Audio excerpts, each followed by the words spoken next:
അപൂർവ ജാതകം. രചന മാർത്താ മറിയം. അവതരണം ജംസി. ഭഗവാനെ, ഇത്രയും നേരം സംസാരിച്ചോ? തീർത്ത ആശ്ചര്യത്തോടെ മനസ്സിലോർത്തു. എങ്കിലും ഇനിയും ഒരുപാട് സംസാരിക്കാനുള്ളതുപോലെ ഒരു കൊതിയായിരുന്നു മനസ്സ് നിറയെ. മാധവിൻ്റെ അവസ്ഥയും വിഭിന്നമായിരുന്നില്ല. അവളോട് സംസാരിച്ച് അവനും മതിവരുന്നില്ലായിരുന്നു. വല്യേടൻ തിരുമേനിക്ക് മുന്നിൽ പ്രാർത്ഥനയോടെ ഇരിക്കുകയാണ് മാധവും പാർവതിയും മഹിയും. അവരുടെ കൂടെ ചിന്നുവിൻ്റെ ജാതകം നോക്കാനായി ജാനകിയും മോഹനുമുണ്ട്. ഈ ജാതകക്കാരൻ്റെ ദോഷത്തിന് പരിഹാരമൊന്നുമില്ലാന്ന് ഞാൻ മുൻപേ പറഞ്ഞതല്ലേ? രാശിപ്പലകയിലേക്ക് നോക്കിക്കൊണ്ട് വല്യേടൻ പറഞ്ഞു. എല്ലാ മുഖങ്ങളിലും കാർമേഘം ഉരുണ്ടുകൂടി. ഇനി എന്തെന്നറിയാതെ അവർ പരസ്പരം മുഖത്തോട് മുഖം നോക്കി. മാധവൻ്റെ ഉള്ളം പ്രക്ഷുബ്ധമായിരുന്നുവെങ്കിലും മുഖം ശാന്തമായിരുന്നു. തിരുമേനി കാര്യങ്ങളൊക്കെ അറിഞ്ഞിട്ടുണ്ടാകുമല്ലോ. കണ്ണൻ്റെ ആദ്യ ഭാര്യയെ തിരിച്ച് വീട്ടിലേക്ക് കൊണ്ടുവരാമെന്നാണ് ഞങ്ങൾ വിചാരിക്കുന്നത്. ഇനിയും ദോഷം വിട്ടാകുന്നില്ലെങ്കിൽ മുഴുവനാക്കാതെ മഹി നിർത്തി. ഞാൻ പറയാനുള്ളത് പറഞ്ഞു. ഇയാളുടെ രക്തത്തിൽ ആദ്യം പിറക്കുന്ന കുഞ്ഞിൻ്റെ അമ്മയ്ക്കൊപ്പം ഈ ജാതകക്കാരന് ഒരു ദാമ്പത്യ ജീവിതം ഉണ്ടാകില്ല. അത് നിശ്ചയമാണ്. അല്ലെങ്കിൽ സാക്ഷാൽ ബ്രഹ്മാവ് തന്നെ ഇവരുടെ ജാതകം മാറ്റി എഴുതണം. അല്ലാതെ പരിഹാര കർമ്മങ്ങൾ കൊണ്ടൊന്നും ഈ ജാതകത്തിൻ്റെ ദോഷം മാറ്റാനാകില്ല. വല്യേടം തറപ്പിച്ചു പറഞ്ഞു. അതും കൂടിയായപ്പോൾ എല്ലാവരുടെയും മനസ്സ് ചത്തു.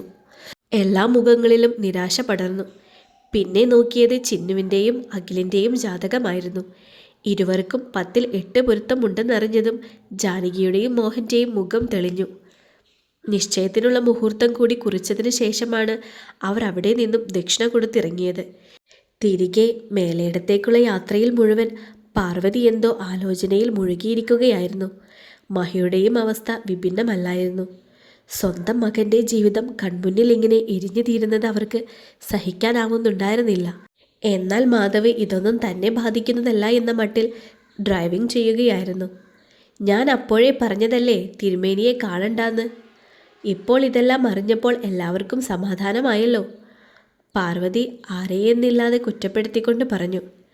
തിരുമേനിയെ കണ്ടതുകൊണ്ടല്ലേ ചേച്ചി ഈ കാര്യങ്ങൾ അറിയാൻ കഴിഞ്ഞത്?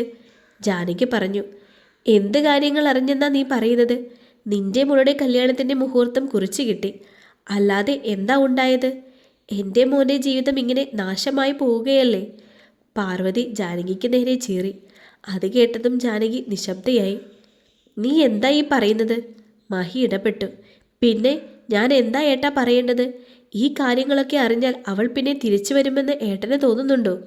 നമ്മുടെ കണ്ണൻ്റെ ജീവിതം എന്താകുമെന്ന് ആർക്കെങ്കിലും എന്തെങ്കിലും ഒരാലോചനയുണ്ടോ? അവർ അലിവോടെ മാധവനെ നോക്കി. അവനാണെങ്കിൽ ഇതൊന്നും ശ്രദ്ധിക്കാത്ത മട്ടിൽ ഡ്രൈവിങ്ങിൽ മാത്രം ശ്രദ്ധിച്ചിരിക്കുകയാണ്.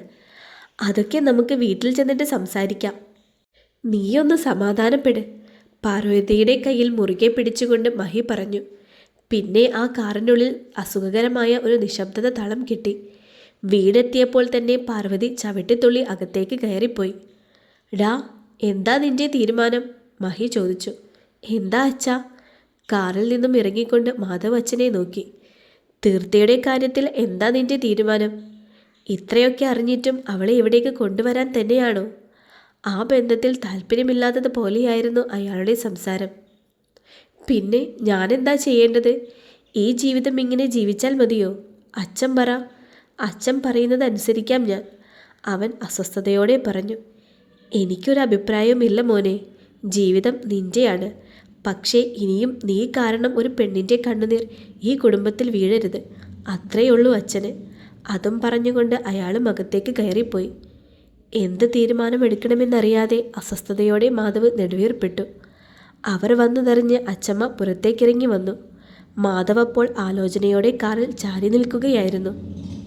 മെല്ലെ ഒതുക്കുകൾ ഇറങ്ങി അച്ചമ്മ അവൻ്റെ അടുത്തേക്ക് വന്നു. പോയ കാര്യം എന്തായി?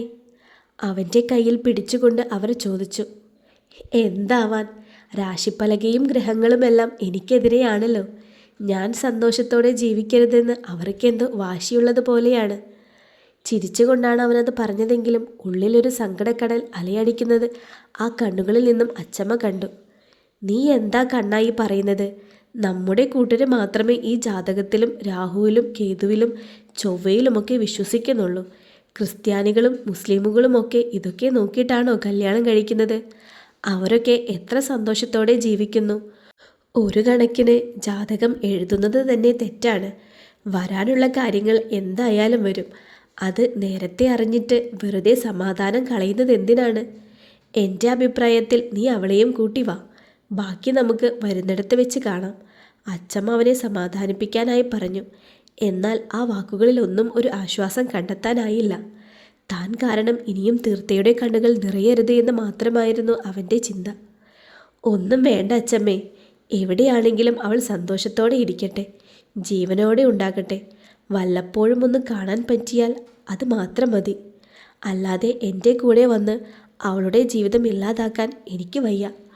അവൻ്റെ ശബ്ദം ഇടറി. ഇപ്പോൾ ഒരു തീരുമാനവും എടുക്കണ്ട. നീ ആദ്യം അവളോട് സംസാരിക്കേ. ഉള്ള കാര്യങ്ങൾ തുറന്നു പറയേ. മുൻപും ഈ ജാതകദോഷത്തിൻ്റെ കാര്യം അറിഞ്ഞിട്ട് തന്നെയല്ലേ അവൾ നിൻ്റെ ജീവിതത്തിലേക്ക് വന്നത്. എന്നിട്ട് തീർത്ത എന്താ പറയുന്നത് എന്ന് വെച്ചാൽ അതുപോലെ ചെയ്യും. അല്ലാതെ ഒറ്റയ്ക്കൊരു തീരുമാനം എടുക്കണ്ട. അതും പറഞ്ഞുകൊണ്ട് അച്ചമ്മ അവനെയും കൂട്ടി അകത്തേക്ക് നടന്നു. ദീർഘമായി നിശ്വസിച്ചുകൊണ്ട് അവൻ അകത്തേക്ക് കയറി. ഇപ്പോഴെങ്കിലും നിന്റെ തലയ്ക്ക് വെളിവ് വെച്ചല്ലോ. അത് തന്നെ വലിയ കാര്യം. ഇനി ആ കുടിസ് വീട്ടിൽ താമസിക്കാതെ നിന്റെ മാധവേട്ടൻ്റെ കൂടെ പോകാൻ നോക്ക്. എന്നിട്ട് സന്തോഷത്തോടെ ജീവിക്കാൻ നോക്ക്. അവളുടെ തോളിൽ തട്ടിക്കൊണ്ട് അമൃത പറഞ്ഞു. ലഞ്ച് ബ്രേക്ക് കഴിഞ്ഞ് റിഫ്രഷ്മെൻറ്റ് ഏരിയയിൽ ഇരിക്കുകയായിരുന്നു ഇരുവരും. പതിവില്ലാതെ അത്യാവശ്യം തിരക്കുണ്ടവിടെ. ഏയ്, അത്ര പെട്ടെന്നൊന്നും പോകില്ല. മാധവേട്ടൻ്റെ അമ്മ വരട്ടെ. അവരോട് സംസാരിച്ചതിന് ശേഷം മാത്രമേ ഞാൻ പോകുന്നുള്ളൂ. അല്ലാതെ അങ്ങോട്ട് ചെന്നാൽ അവരെനിക്ക് പട്ടിയുടെ വില പോലും തരില്ല. കൗണ്ടർ ടോപ്പിൽ ചാരി നിന്നുകൊണ്ട് അവർ പറഞ്ഞു. അത് നല്ല കാര്യമാണ്. അവരുടെ ഫാമിലി വന്ന് സംസാരിക്കട്ടെ. എന്നിട്ട് നിനക്ക് ഓക്കെ ആണെങ്കിൽ മാത്രം ആ വീട്ടിലേക്ക് പോയാൽ മതി. അല്ലെങ്കിൽ മാധവനെയും കൂട്ടി വേറെ എങ്ങോട്ടെങ്കിലും മാറ്. അങ്ങനെ തന്നെയാണല്ലോ അയാളും പറഞ്ഞത്. ഊണ് കഴിച്ചു കഴിഞ്ഞാൽ സ്ഥിരമായി മധുരം കഴിക്കുന്ന പതിവുള്ള അമൃത ബാഗിൽ നിന്നും ഒരു ചോക്ലേറ്റ് എടുത്ത് വായിലേക്കിട്ടുകൊണ്ട് പറഞ്ഞു. ഒരെണ്ണം തീർത്തേക്ക് നേരെ നീട്ടി. ഇതൊക്കെ ഒരു സ്വപ്നം പോലെയാണ് അമൃത എനിക്ക് തോന്നുന്നത്. അവസാനമായി ആ വീടിൻ്റെ പടിയിറങ്ങുമ്പോൾ ഇങ്ങനെയൊരു നിമിഷം ജീവിതത്തിൽ ഉണ്ടാകുമെന്ന് ഞാൻ കരുതിയതുപോലുമില്ല. എന്തിനേറെ പറയുന്നു, മാധവേട്ടനെ ഒരു നോക്ക് കാണാൻ പറ്റുമെന്ന് പോലും ഞാൻ വിചാരിച്ചതല്ല. അവൾ നിറഞ്ഞ മനസ്സോടെ പറഞ്ഞു. അവർ സംസാരിച്ചു കൊണ്ടിരിക്കുമ്പോഴാണ് തീർത്ഥയുടെ ഫോൺ റിങ് ചെയ്തത്. മാധവേട്ടനാണ്. ബാഗിൽ നിന്ന് ഫോണെടുത്ത് ഡിസ്പ്ലേയിലേക്ക് നോക്കിക്കൊണ്ട് അത് പറയുമ്പോൾ അവളുടെ ചൊടികളിൽ ചെറു പുഞ്ചിരി വിടർന്നിരുന്നു. നടക്കട്ടെ നടക്കട്ടെ, ഞാൻ സ്വർഗത്തിലെ കട്ടുറുമ്പാകുന്നില്ല.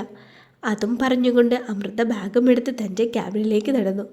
തീർത്ത കോൾ അറ്റൻഡ് ചെയ്ത് ഫോൺ ചെവിയോട് ചേർത്തുകൊണ്ട് റിഫ്രഷ്മെൻറ്റ് ഏരിയയിലെ അധികം തിരക്കില്ലാത്ത ഭാഗത്തേക്ക് നടന്നു. ഹലോ തീർത്ത. അങ്ങേ തലയ്ക്കൽ നിന്നും മാധവിൻ്റെ ശബ്ദം അവളുടെ കാതുകളിൽ പതിച്ചു. അവൾ മെല്ലെ മൂളി. എനിക്ക് നേരിട്ട് കുറച്ച് സംസാരിക്കാനുണ്ട്. ഞാൻ ഇപ്പോൾ തന്നെ ഓഫീസിൻ്റെ പുറത്ത് വരാം. താൻ ഇറങ്ങി വാ. അതും പറഞ്ഞുകൊണ്ട് അവൻ കോൾ കട്ട് ചെയ്തു. പെട്ടെന്ന് അവൻ അങ്ങനെ പറഞ്ഞതുകൊണ്ട് കോൾ കട്ട് ചെയ്തപ്പോൾ അവൻ്റെ സ്വരത്തിലെ ഗൗരവം തീർത്ത തിരിച്ചറിഞ്ഞു. എന്തോ പ്രശ്നമുള്ളതുപോലെ അവൾക്ക് തോന്നി. എന്തായാലും ഇപ്പോൾ വരുമല്ലോ, അപ്പോൾ ചോദിക്കാം. ഹാഫ് ഡേ ലീവ് ചോദിക്കാനായി അവൾ ടീം ലീഡറുടെ അടുത്തേക്ക് നടന്നു.